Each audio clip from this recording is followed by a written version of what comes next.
You're listening to SM Media, the home of exclusive West of Scotland Football League content.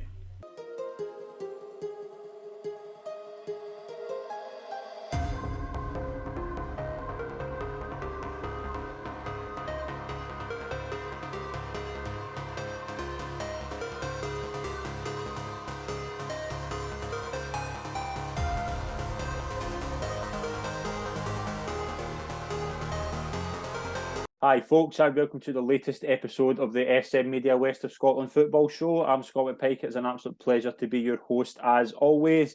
It's a pleasure to welcome this week's special guest. Welcome to the show, Dean Muir from Bellshill Athletic. Dean, welcome to the show. It's a pleasure to have you on. Hi Scott. Yep, likewise, it's a pleasure to be on. It's nice to eventually, as I said earlier, off air, put a friendly face to the name.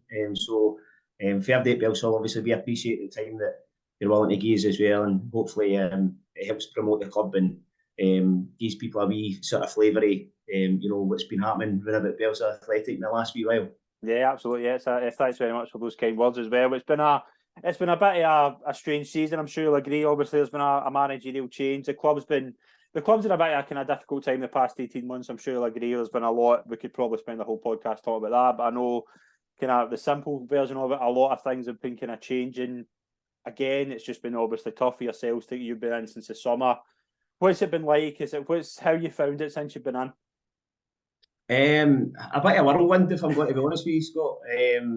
Obviously, when I first came back to the club, it was with a view that I was going to try and get, my fitness back again and get involved in playing games. And although I've achieved that on and off a wee bit, but I think certainly my age is definitely catching up with me a bit, and my legs are quick to remind me that it's not just as easy as getting a couple of games under your belt and you're up and running sort of thing. But I come in at a time where obviously the club is under quite a bit of transition. Gary Elliott, previous manager, came in, midway through last season, done really well. The club's got a lot to thank the guy for. He's a lovely boy, with a lot of time for him. He's a local lad. He seized an opportunity and ultimately sort of looked after the club in terms of being able to bring a squad together to allow us to fulfil our fixtures. Since then, obviously me and Neely came in October there, so the season was barely up and running. And it's a lot of hard work of it. I've played the game for a long time, but I don't think you really appreciate the amount of time and effort and commitment that it takes to run a club as well. And that's purely for the playing side. You've then obviously got the off-field side of the club as well. And I think now that we've got the club aligned between the off-field stuff and the on-field stuff, we're now starting to bear some fruit with that. And I think the Scottish Cup run, obviously, and a few of the league results we've had of late are indicative of the fact that the club's now moving forward, which is nice. Yeah, absolutely as well. Obviously, speaking of the kind of league position as well, sitting in 12th place in 18 points from 14 games, 2 wins out of 2 recently. Obviously, a big one on Saturday that we'll talk about against Larkhall. But yeah, I mean, you mentioned there, obviously, we'll touch on the Junior Cup in a minute, but the league as well, we spoke about it off air. It's a very, very competitive league, and there's a lot of teams that are kind of capable of beating each other. It's kind of the way the pyramid system's worked, and it's worked out really well with the kind of conferences and things like that. But it's been a sort of fairly solid season so far, I would say. Aye, I would agree, Scott. I would agree. I think where we found it difficult was we try to get a consistent run of games in the division. Obviously with that kind of run in the Scottish, and just the way that was falling, being away up at Aberdeen a couple of times in the earlier rounds. One of our rounds against Stonywood was postponed 66 minutes in, and we were sent back up a fortnight later to go again. And then obviously that cold snap that we had there just at the beginning of December sort of put a few of the fixtures off. So for us, it's really just trying to settle into a consistent run of league fixtures, and then we'll really see where we are, in terms of how far away we are, or whether we're actually that far away or no. Do you know what I mean? But in terms of trying to get that run of consistent performances, consistent results, comes with playing consistent games in the division, I think. And kind of that's where it's been a wee bit stop-start for us. However, I think on our day, we've proved that again on Saturday there against a really, really difficult side in Larkhall. I think we're the only team in the division so far this season to keep a clean sheet against Larkhall, and that's us now played them, away earlier on in the season, and then at home on Saturday. So we've got that in our locker, to be honest, to be robust and be difficult to beat. But equally, we like to try and play on the front foot. So, we like to try and take games to sides, and we're creating loads of chances. If anything, we're probably a wee bit guilty, converting as many chances as we create. And equally at the other side, sometimes, when we're well in games or we're ahead in games, we're kind of letting teams back in by conceding sort of sloppy or cheap goals. So it's just really trying to balance that out and get the lads to believe in what they're doing and trust each other as well. Do you know what I mean? And that, I think we can see that starting to come. Absolutely, yeah, and as well, obviously the kind of highlight of the season so far has been the Junior Cup run, kind of highlighted obviously with the penalty shootout victory over Kilbirnie. Huge for a club like Bellshill, obviously, to get that run, but to get into the last eight of such a prestigious tournament, and then obviously a home visit of Glenafton as well. It's going to be some occasion for the club, and one that I think the club will be very much looking forward to. Absolutely. There's a buzz already run about the town, and that's nice because, again, I think the club have been starved of that for quite a number of years now. Yeah. So, and that's something that I reminded the players, even at half-time against Kilbirnie when we were 2-0 down. And ultimately at that point, most people probably in the ground that day didn't really see a comeback coming on. I felt we were still in the game, to be honest, at 2-0 down. And I reminded the boys of that. And ultimately, I mean, I played, junior football for 16 seasons or whatever, and I got to the semi-final once. Mm-hmm. So, that just shows you how few and far between these occasions can be. And it's trying to instill that in the players that, they're 45 minutes away from trying to turn this tie round about and getting into a quarter-final. And it might be the last time that some of these boys ever get to a quarter-final. You just don't know. And as you've rightly said, Scott, every junior club that starts their season sees the Junior Cup as the flagship competition. Yeah. And, it's amazing how much getting to this stage even does domestically for you as well, and keeps that confidence within the squad. So, it's a win-win all round. And obviously the club financially are benefiting out of it. The exposure. People are now starting to raise an eyebrow again at the fact that Bellshill's kind of starting to put themselves back on the map. And listen, there's a lot of work to be done, I'm not going to lie. And when you're doing mixing it at the division that we're in, as we've already touched on earlier, it is a really, really competitive league. So, any team that can go on a consistent run, and pick up enough points to be sitting up that top end of the division deserves to be where they are. Yeah, and that's got to be our target. Might not happen for us this year now, but certainly that is a target. And it's now about taking one game at a time. And again, that result on Saturday there hopefully instills that bit of confidence and self-belief in the players that actually, if they go and apply themselves and equip themselves on a Saturday, we can take points off of any team in the division. And I think that applies across the board, because teams are capable of taking points off of us just the same. Yeah, absolutely. We'll touch a bit in the Junior Cup game kind of later on in the show when we'll kind of recap, review the kind of what's coming up as well. We did have some league action over the weekend with a lot of exciting games over the 5 divisions. We'll get your thoughts on a few of them. We'll start with the game on Friday night. Dean, Kilwinning 3, Darvel 6. You certainly get your money's worth if you were at the Buffs on Friday night. Chris Drewsdale with a hat-trick, Mackenzie, McShane and Kirkpatrick gives the league leaders a 6-3 victory. Again, you just look at, we've spoke about it so long with Darvel, they can spread goals across the board. Kilwinning gave a good account of themselves, but the Darvel train keeps going and they've got a massive occasion to look forward to next Monday night. No, listen, absolutely. And, Darvel are where they are because, they've recruited well, and it's all right saying that, the club's got money behind them, but ultimately they've got to spend that wisely. They've got to recruit wisely with the players that they bring in, and Mick's got to have, a group of boys there who's not just there to, to pick up a wage at the end of the month. They're there because, they want to play for the team and, they want to be successful as a group. And I think, you're seeing that because it's difficult even up in that top division as well. We're talking about that competitive nature of your division. I think you can say that about any of the divisions really. And although the levels are different, but you've still got to go and earn that right to win games, and we've obviously played Kilwinning earlier on in the season in the League Cup, and take it from me, they're a good football side. If you've not seen them in person, they are a good side. So for Darvel to, score 6 goals against them at Kilwinning, I think that just highlights the strength and the depth of the Darvel side. And as you've touched on there, with the goals being spread throughout the team, they're dangerous for all areas of the pitch. And Kilwinning are no mugs, so that's a cracking result for them. Yeah, and I think the thing with Kilwinning as well, as we spoke about it so many times, I've spoke to David about it as well recently. It's just about getting that run. Like, I know they're sitting in 13th and they'll be thinking, like, oh, we need to kind of hurry up. The games will come, the wins will come because they're such a good side. Thomas Collins as well scoring a double for co-winning. They're more than capable of getting the results, and as you say, they've got talent spread across the board. But when you come up against a Darvel team in that level of form, it's very, very difficult. That's exactly it. And as I say, I've seen and witnessed co-winning firsthand. There's absolutely no reason why, when you look at the teams in that division, and as much as they're all capable of taking points off each other, but if everything clicks for co-winning, there's no reason why they can't go and start racking up some points as well. And I'm sure, when we get into or certainly out of the kind of cold snap, and I know we're sort of entering into that again this week, so who knows how that'll affect the upcoming fixtures. But certainly once the weather starts to turn in our favour, co-winning have definitely got a strong enough squad that they can go and start picking up enough points to be fine in that division. Yeah, definitely. A really impressive run of form so far for Beith. 4 wins in a row, a 7-1 home victory over Petershill, doubles for Josh Fowler, Carlo Monte and Andy Monk. Rory Langan, with the 7th for Beith.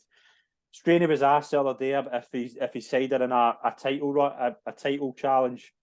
I know he played it down, but their form suggests that they're more than capable of potentially being up at the top of the table. Because when you get guys like Josh Fowler and Carlo Monte, when they're in top form, that Beith side's got some tremendous talent in it, and they've got a tremendous manager who's more than capable of doing it.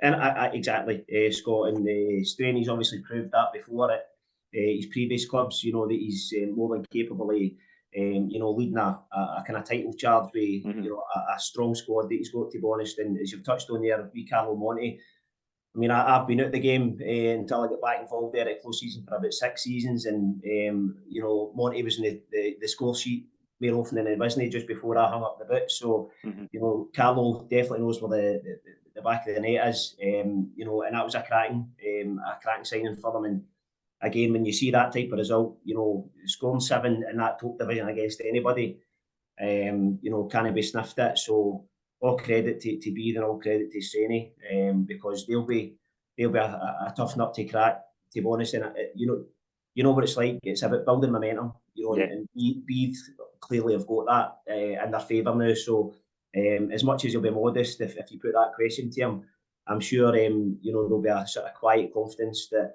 if they continue in that kind of vein of form, then they'll be far away. Yeah, absolutely. And as well, you look at a side like Pollock as well, a 2-0 win away to Glenafton. Christie and Duff with the goals. Obviously, Glenafton, we'll touch on them in a wee second, but Pollock, they're on an unbeaten run. Obviously, Stuart's been in there. He's been in there. Well, obviously, been in it before the air game and things like that. He's been able to just go in there and completely take what he's took for Rob Roy and just go in there and a really good side and just get them winning games and things like that. They're in a really good unbeaten run. Paul, it's another side that are slipping under the radar here.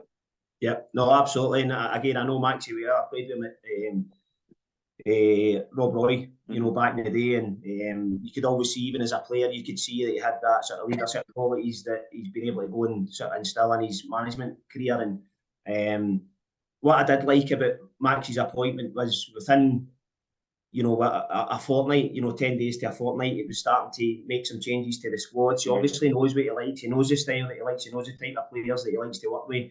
And he was quick to make some moves, shift a few boys on and bring a couple of fresh faces in. And again, Maxie's, he's got that experience behind him. For me, he was overachieving at Rob Roy, purely based on probably the budget that Rob Roy would have been able to operate with compared to other teams in that division. But his teams always play football, and they play the right way, and he's been successful in it, and I don't see any reason why that shouldn't continue at Pollock. Yeah, absolutely. I think he's gonna do really well. I think there's a lot of sides in there as well that are more than capable of putting a title challenge. Auchinleck's one of them as well. A 3-1 win over Cambuslang, 1-0 down to Cambuslang. It's obviously Cambuslang have been thinking what might have been, but Auchinleck, it's what they do. They pull the socks up, they get results, and they come up against it when it's tough. And Stafford, Taylor, and Samson with the goals. Another Auchinleck victory against the Grain. It's just what they do. They just never go away, do they? No. They never go away. And again, even I've kind of felt, and it's probably a misconception in mind this season, but I've kind of felt as if they've not had a strong season. But actually, when you look at the league table, you look at the fact that they've still got some games to play. I think there are 2 or 3 games behind some of the teams above them. Yeah. And if they convert the extra fixtures into points, then they're right up there. They're right up there. And listen, again, Tucker's as experienced as they come at this level. He knows what it takes. He knows what kind of players get you success in this division. He knows the kind of style of football that breeds success, especially down there. A very well supported club. They're always there or thereabouts. And to be honest, they were one of the few clubs, when I was, again, going back to my days of playing, they were one of the few clubs where you come off the park feeling sometimes a bit punch drunk, if you know what I mean, because they play very direct, but they're very good at it. It's not just by chance. It's not a lump ball into the box or whatever. Their movement's excellent. Their midfield players, their wide players, they know when to make the runs, timing the runs. They're intelligent, they're clever, and they're a very, very hard team to play against. A very hard team. Whatever you get out of an Auchinleck fixture, you've earned your calm. Playing against them, because they're top quality, to be fair. Yeah, and as you say, they've games to make up. And you were sitting a kind of couple of months ago. I was kind of probably guilty as anybody, thinking, as this kind of Auchinleck team kind of reached their peak, and you can never rule out Thomas Sloan. You can never, do you know what I mean? I know maybe at the stage you were thinking earlier in the season, are they kind of, is it now kind of time for a change, and maybe the time to bring in some kind of fresh faces? But as I say, they're just getting there. They're just getting by. They're getting results. They're getting a win and run together, and that was the one thing at the start of the season. They weren't on a specific run of form, but again, I think the win against Darvel in the Junior Cup was the catalyst for them. I really do. I think that just done them the world of good, and they've kicked on for there. Aye, absolutely. And again, a club like Auchinleck, with the experience that they've got and the fact that they've operated at that very top end, the junior set up for all these years, it's about just trusting the process with them, and no panicking. Even if a couple of results don't go their way, there's never a panic. Do you know what I mean? Because they've been out of the course, for that long now, that they just need to tap back into their experience, and they're never, they'll never be far away.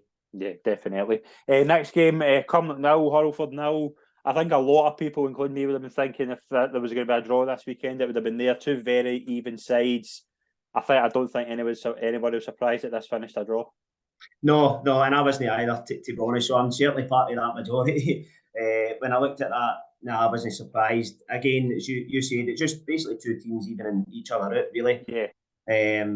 Two good sides, to be fair, but sometimes you get the kind of results, and when you look at the other results across the top division, it was a goal fest everywhere, more or less, barring Cumnock. So, but having said that, it's probably a decent point for the two of them. I think, given the way the sort of game planned out, both teams are probably quite happy to settle for the point and move on to their next fixture again. Yeah, I think both sides will be quite happy to get a point out of that game, and as long as it wasn't a loss. Big win for Clydebank, a 4-1 win over Troon. Goals from McMahon, Kelly, Mulcahy and Higgins. I was at this reverse fixture a few months ago, and obviously Clydebank were 1-0 up at half time, and I thought Clydebank were just going to cruise to a victory, but Troon came out excellent in the second half and made it in 1-3-1. And I think by all reports it's kind of in the same here. Like Troon were at good spells in the game, but Clydebank were very clinical when they took their chances, and that's been that again, just like the first game, that's been the big difference.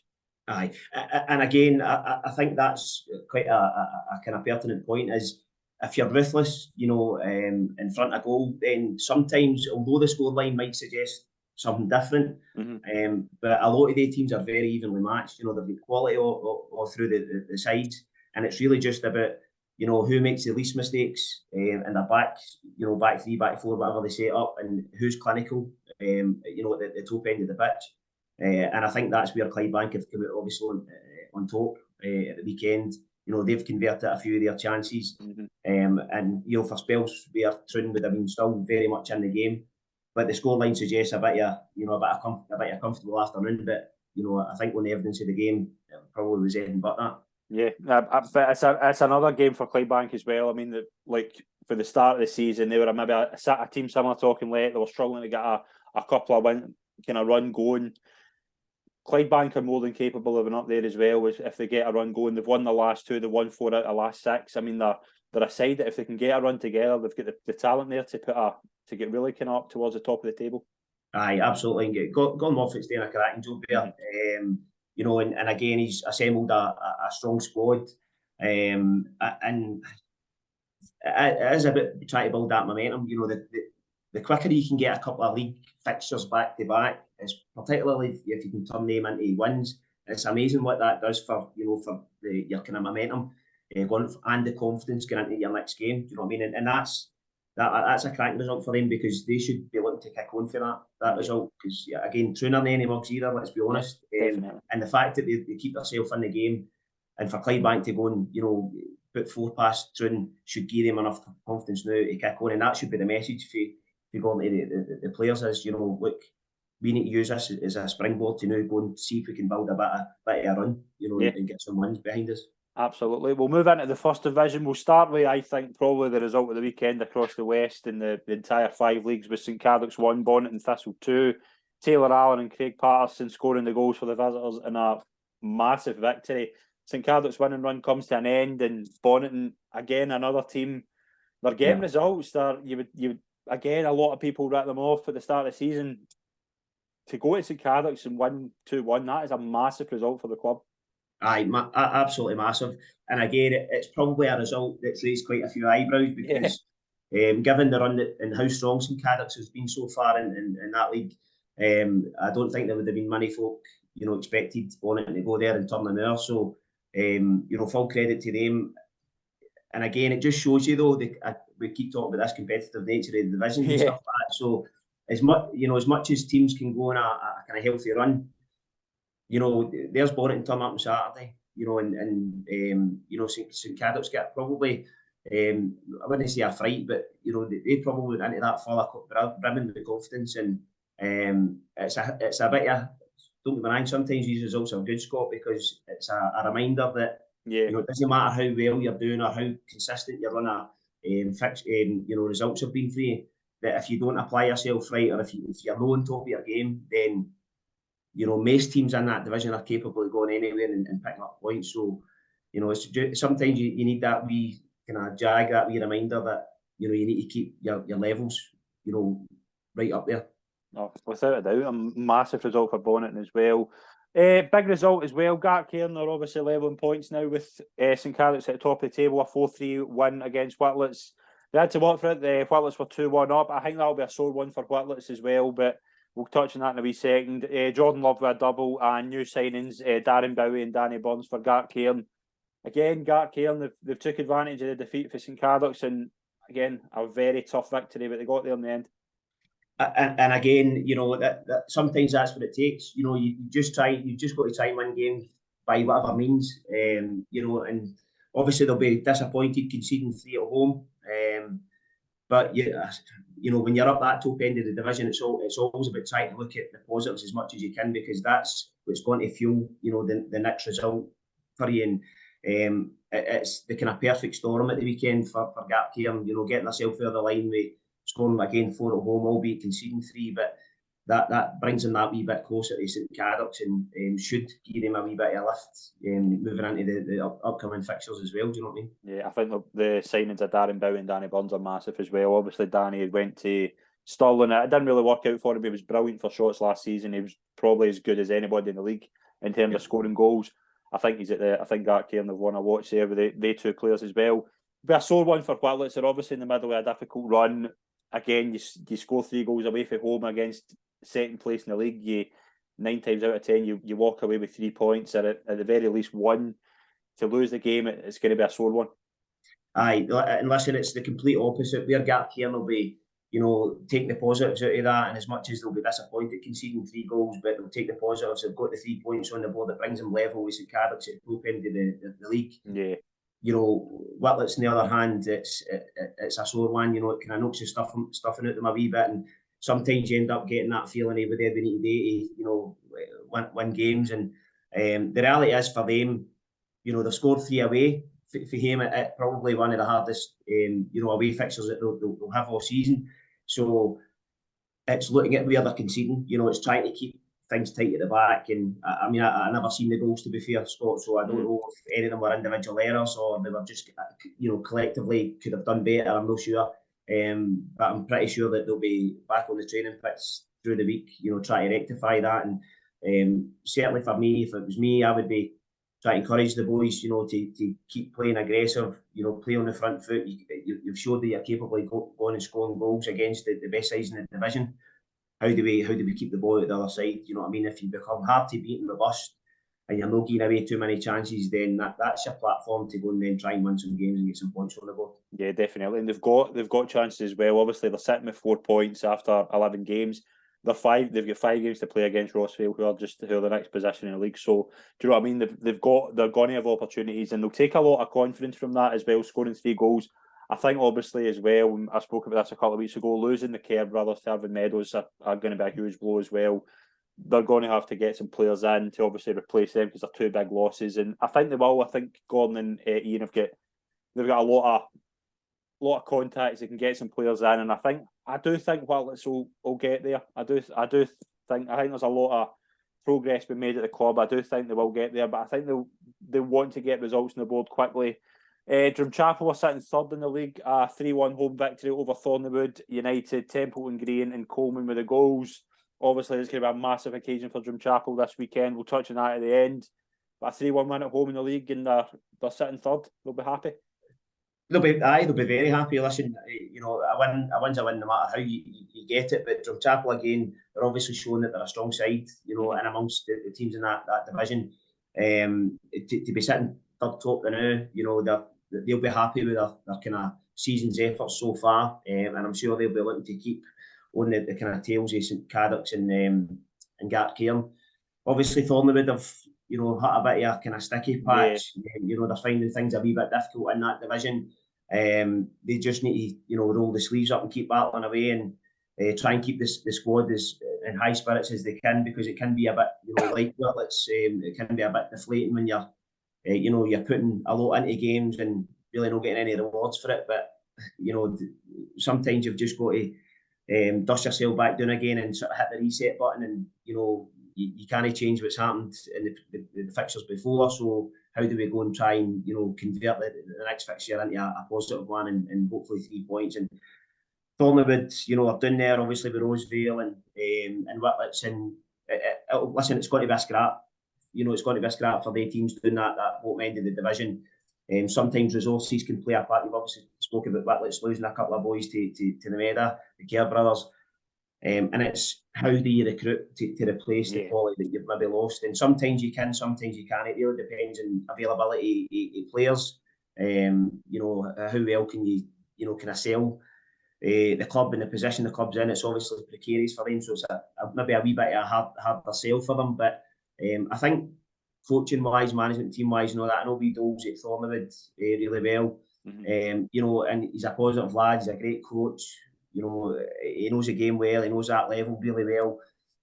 So I'm sure they'll still have enough confidence in their own ability that they can turn things around about as well. Just as you touched on there with Whitlets, you've got to keep that belief amongst yourselves in the squad that things aren't just as doom and gloom as what they might appear on paper. Again, if you look at the division, but it's just about keeping that belief round about the squad, because ultimately, life goes on. You've got another fixture to go and try and pull some points out of that as well. So it's just a dog eat dog down there, unfortunately. Aye, definitely. And 2 big away results as well. I want to bunch these together because I think they're a very similar story. Kilburn won 1-0 away at St Roch's. James Marks with a goal for Kilburn. Rutherglen won 1-0 away to Neilson. Kevin Muirhead's first game as a new manager of Neilson after leaving to join for Muirkirk. Jack McElveen with a goal for Rutherglen. 2 games, 1-0 wins, and they're 2 key players with the goals. It's kind of 2 similar results there. It's a much for a much, mate. You're right, pretty much. And I think we could probably round the 2 fixtures off by saying the same things, probably, to be honest. And again, obviously, we've been up against Kilburn in the previous round of the Scottish. I know what quality they've got through the side, and to go away to St Roch's, that's a good result for Kilburn, and definitely one that they can use to try and kind of kick themselves on again. The same with Glencairn. Glencairn's season through cup competitions, games being postponed, it's been a wee bit stop-start. Yeah. But again, when you see when they get 2 or 3 league fixtures back to back, they can start to put some points back on the board again, and very quickly within a couple of weeks, you can see the table starting to take a slightly different look to it. Obviously, I was at Glens for 3.5 years before I retired, and I know Willie and Joe Price really well. Yeah. Very professional, very positive guys. They back their squad up 100%, and they always do a good job. They always do a good job. Willie and Joe know what it takes in that division as well, and I'm sure they'll do all right. They'll do all right. I think again, it's very similar to your position as well, that you just want to get a run of league fixtures, so that you can really start to see that league table take a bit of a kind of truer shape. And again, away to Nielsen, it's not an easy place to go, so they'll be delighted with that 3 points. Definitely. Final game in the first division, Rossville 2, Blantyre 2. By all reports, a very even game. Again, probably both sides will be happy with a point. Aye. I mean, again, we've got Ben McDougall, our goalie, out at Rossville, so we're kind of keeping close tabs on him. And I think they've had a few sort of positive results. They kind of seemed to struggle at the beginning of the season, but they picked up a few sort of impressive results, and that's not a bad point, to be fair, against Blantyre. Blantyre, they've got a lot of young boys, full of energy. They play at a good tempo. Gibby's got them fit. They play the game the right way. So I'm pretty sure Rossville will be as delighted with that point as Blantyre will be. But Blantyre maybe look at that, maybe went into that game hoping to try and pick up maximum points. To be honest, I know what Gibby's like. He's competitive as they come, Gibby, and he always wants to win every game that he gets into. So he might see that as a wee bit of an opportunity to pick up, another 3 points. But having said that, Rossville are capable of putting in a performance. So all in all, I think both teams will be relatively content with their day's work, to be honest. Yeah, definitely. We'll move into the second division. We'll just go through the games. We'll start on Friday night. Glasgow Union 0, Maryhill 1. Maryhill scored after 5 minutes through Trialist, who scores again. Always seems to get a goal these days, Trialist. But Maryhill, massive 1-0 win away from home. Scoring early on, obviously Glasgow Union made a bit of a game of it. Colin McGraw at Maryhill, I've been told, had an unbelievable game, so fair play to him. Big result for Maryhill, and obviously they were their goalkeeper to thank, I would say, more than anybody. Aye, no, listen, massive. Any 3 points you can pick up when you're again down at that bottom end of the table, fighting and scrapping for points, you've got to be delighted with them. Maryhill again, I've got a kind of relatively young squad. Again, we met them earlier on in the Scottish as well, so we know their qualities firsthand, and that they'll be more than delighted with that. That's a cracking 3 points for them, and again, it's an opportunity for Mark to kind of remind the players that if they go and apply themselves and equip themselves the right way, then there's results there to be had. Yes. So they need to kind of try and use that as a springboard to find some sort of momentum. Yeah. First played second as well. St Anthony's came from behind twice. It finished 2-2 between St Anthony's and Renfrew. Big home result for St Anthony's, I would say. Obviously, it keeps it the same. Obviously, Renfrew are still 3 points clear of St Anthony's at the top of the table. But St Anthony's will take a lot of encouragement for the fact they came from behind twice. Obviously, if Renfrew had won, you would have said they were probably been a massive 3 points, would have made the gap a bit big. But St Anthony's will take a lot of encouragement for that. I know. Listen, I think it's actually a good point for St Anthony's, to be honest. As you said, to come back from being twice, behind in the game, just shows you the resilience that they've got through their squad as well, and that's probably one of the big reasons why they find themselves at the top end of the league as well. Having their qualities. Renfrew, Jimmy will probably be looking at that, especially being in front twice in the game, and maybe looking at that as a wee opportunity missed. But having said that, I think all in all, both teams will probably be happy with the outcome, because nothing ventured, nothing gained, really. Yeah, I think both sides will it'll probably be a draw. Both sides will be quite happy with. Glasgow Perthshire, again, move into fourth in the table. A 3-2 away to Greenock. Again, Greenock made a good game of it. Glasgow Perthshire, I think they came from behind. I think they were 2-1 down at one point, Glasgow Perthshire. Some result again, and I think Billy Adams deserves a lot of credit. He's going under the radar. I was one of the people who said maybe Glasgow Perthshire would struggle this season, but I didn't see them sitting fourth in the league at this stage of the season. That's some accomplishment so far. I know, listen, absolutely. And again, sitting fourth, but what are the joint points with third top? I Yeah, they're sitting think there with same with fourth. fourth. Yeah. And again, I've seen fourth as well when we went to watch him play Maryhill the week before. We were due to meet Maryhill in the Scottish, and fourth are a decent outfit. They've got some experience through their squad.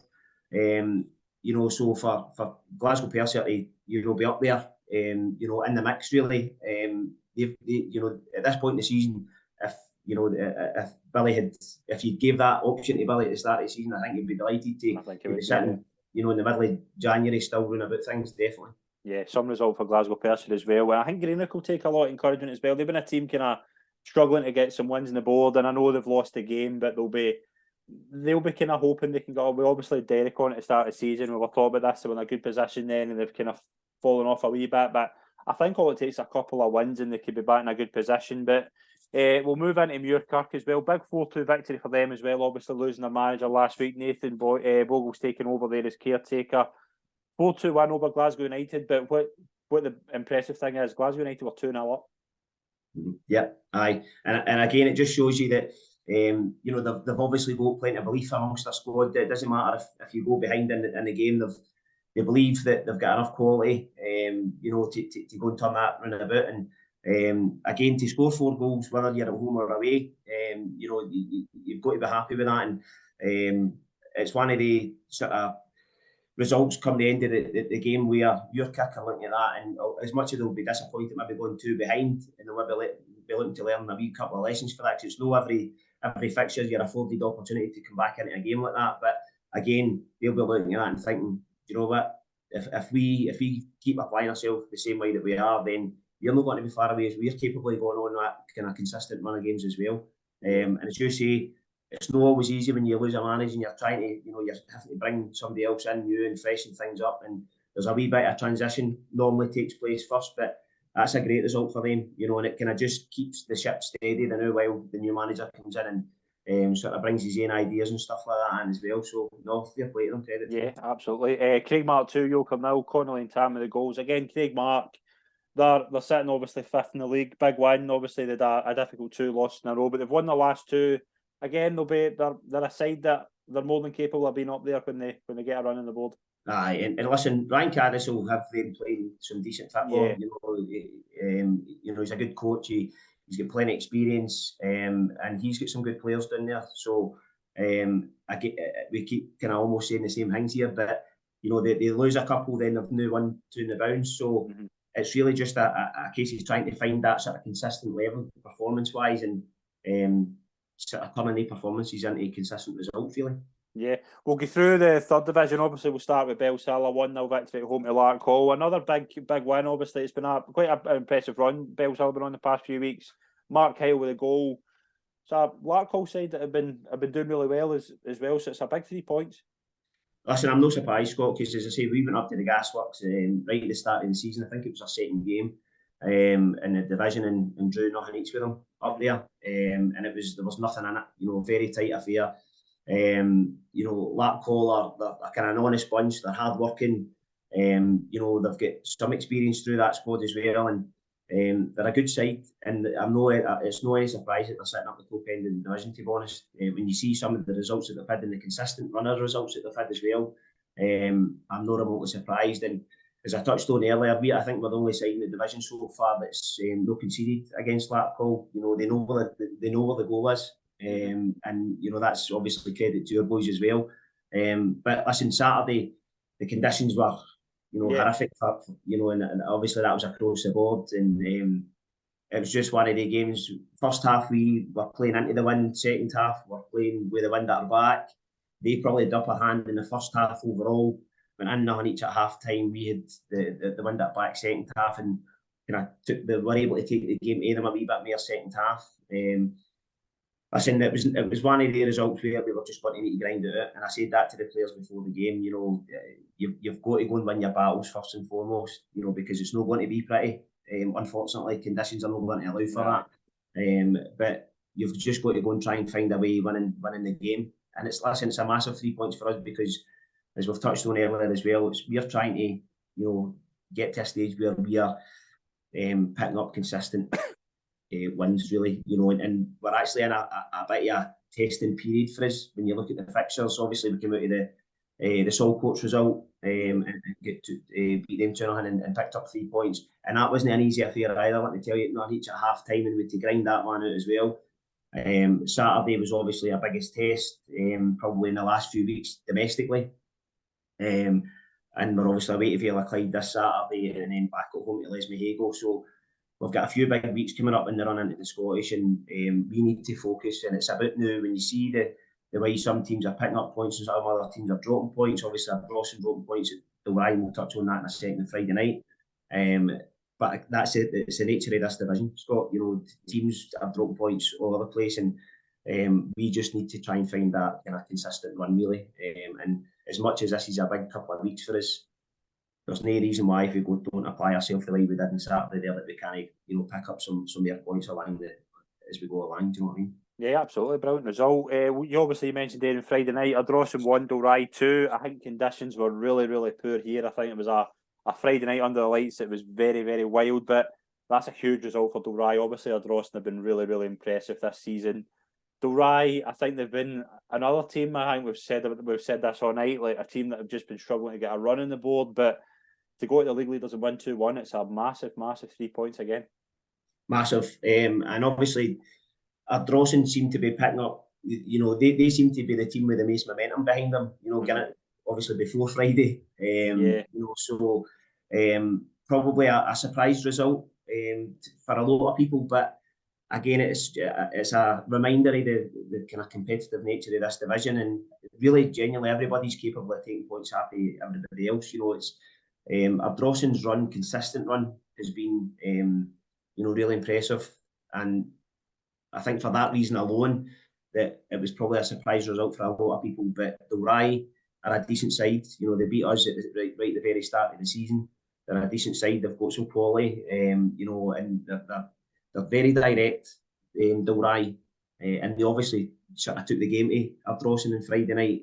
But I said it's hard when conditions are the way they are, because sometimes they can impact on the game as much as anything else during the game is just trying to get yourself, that first half and Saturday for us, we're playing against the wind, second half, wind at our back. So if that was the way Friday night went as well down at Ardrossan, then, sometimes the conditions are as much having as much an effect on the game as anything else. But no, it's a crack result for Dalry, and they'll take a lot of positive stuff out of that. Yeah, Lanark in a really good run as well, a 4-1 win over Royal Albert, 5 wins in a row, good home result as well.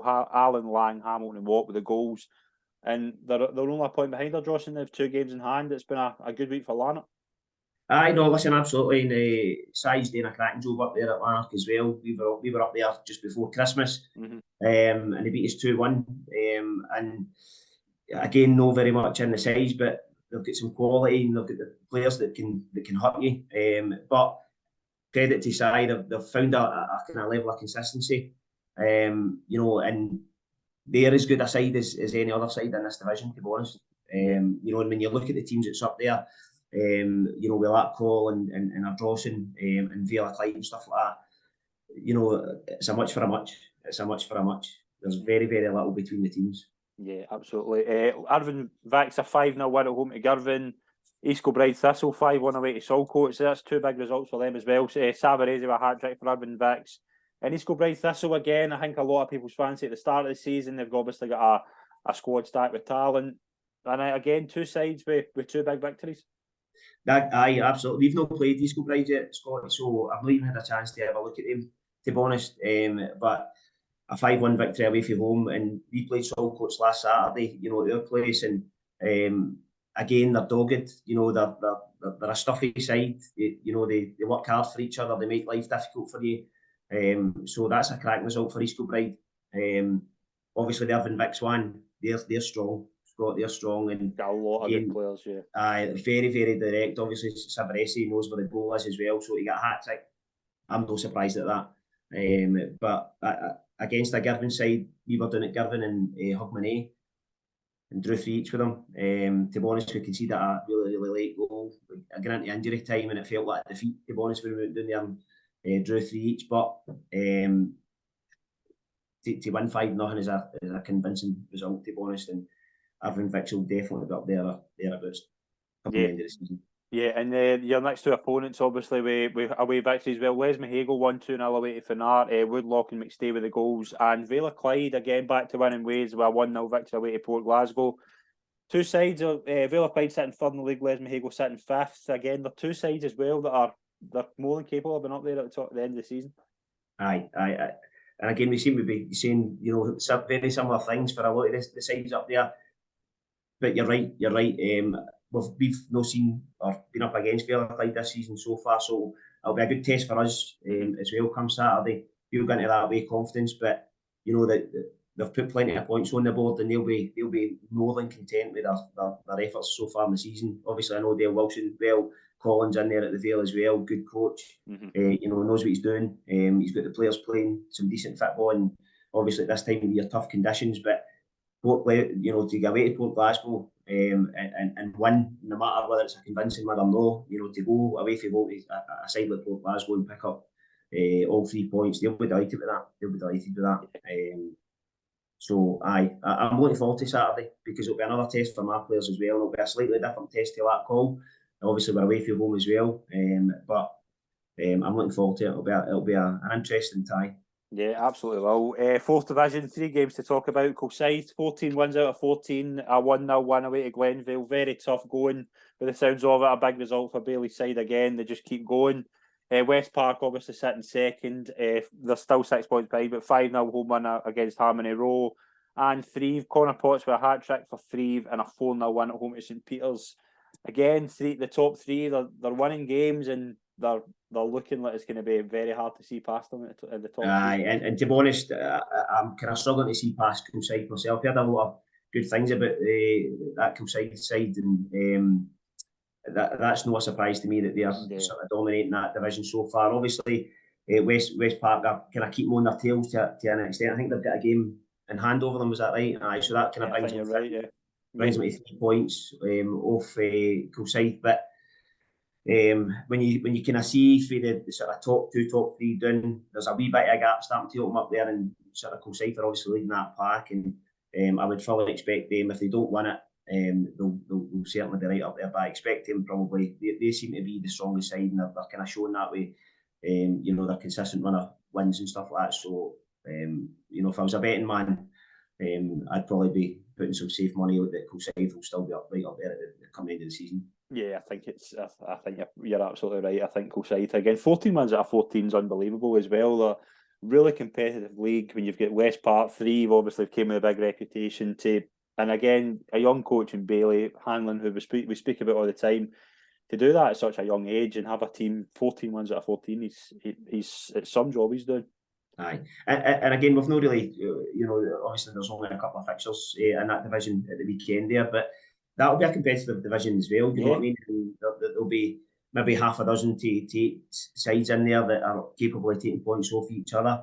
So, for Kilsyth to go on that unbeaten run for the start of the season just shows you how strong they are. And clearly the boys are doing a cracking job in there, and it's about keeping that belief, keeping that sort of consistent sort of level, and they've now sort of broke the back of the first half of the league, so they'll certainly be looking to replicate that again for the run-in for the second half.